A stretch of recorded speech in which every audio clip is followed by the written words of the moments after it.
Welcome, Earth Science. All right. Happy Wednesday. These weeks seem to be flying by. I don't even know what week we're in of our quarantine. But anyway, you guys have covered two sets of notes. The climate notes, which covered 6 factors that affect climate. And then you, in the last couple days, have finished the notes. Mr. Browsey did notes on the world pressure belts and then those world wind belts. So you guys are going to want to have those two sets of notes handy because you are going to use those in order to kind of interpret our next activity. So you guys have an assignment. It's called Northia. And Northia is this continent, obviously not a real continent. But what we're going to do is we're going to apply what we've learned out of those two sets of notes to this continent of Northia. So you will see Northia it's mapped out with latitudes, northern and the southern hemisphere. And then you're going to see that there's cities that are displayed throughout this continent of Northia. So what we want you to do to even just start, before we even get a start on that, you'll look at number 1 and it says label the pressure belts and wind belts and think about the climates that these would cause. So you're going to think about, as you're going through this, you will see that there are climate graphs that you're going to have to draw out based on these cities, but you'll notice things. Some of the factors that we've talked about, is it land versus a water? Is it elevation? Is there a landform in play? So you're going to kind of want to process those things, but also we're going to look at those pressure and wind belts. So why don't we get started together, just to get you guys started on this, and let's label through those pressure belts and wind belts on those maps. So if you get out those notes, so they look like this. So those are your world pressure and your wind belts. And you want to get those out, and let's kind of start putting those labels through. So we know our warmest, strongest rays of the sun are going to be at the equator. So let's just start at that equator. So I'm going to just use that red at 0 degrees. Oops. The wood on my table has little kinks, but you get the idea.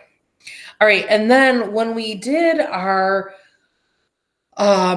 pressure belts, we know that we've got that warm air rises, right? It's creating that low pressure system.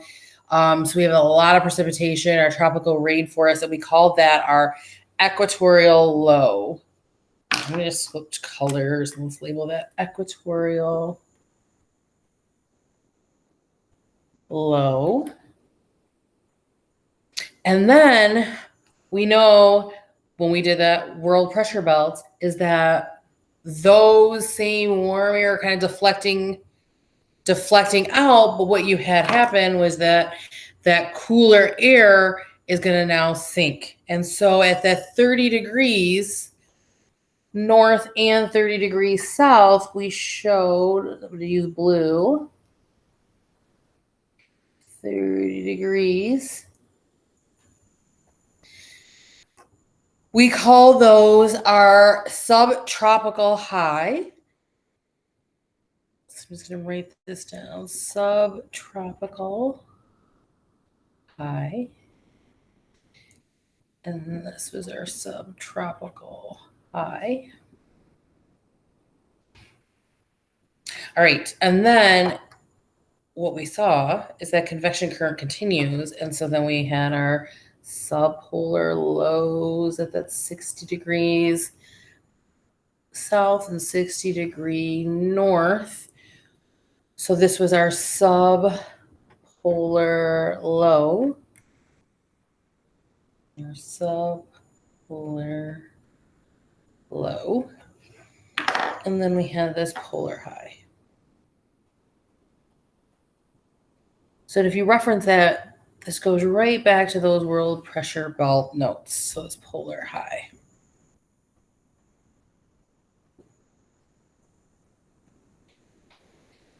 Now, remember, we talked about that those world pressure belts were caused by that unequal, heating of the Earth's surface, and the Coriolis effect. And then when we talked about the world wind belt, it was essentially caused because of those world pressure belts. So what we did, let me show a green, sorry. When we label these, and I'm just going to kind of go through really quickly, but if you refer back to those world pressure belts, right, we know between 30 and 60 degrees, all continental, all that air comes from the west and it's going to move to the east. So what I'm going to show right here between that 30 and 60 are my westerlies. Right, between 30 and 60 are my westerlies. And then we showed our trade winds, right? So there was that period of deflection. And let me show you this. Sorry. Let's put some arrows on that. And then right here are those trade winds or easterlies.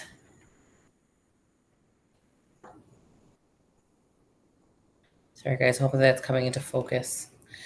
And then we can also show those polar easterlies down here.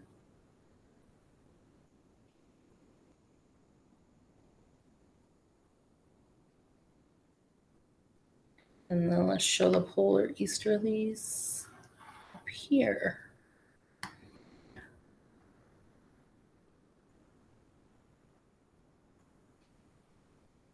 All right, that should help you to get started on this.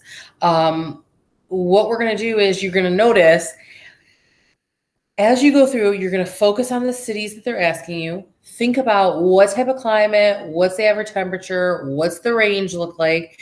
So you want to think about, is this a city that's like inland? Is it on a coast? Is there an elevation? Is there a landform? And then you can always refer back to your factors that affect climate notes. And then you also have these, the cause of wind notes. So guys, if you have any questions, please reach out to Mr. Bowsey or me. And good luck.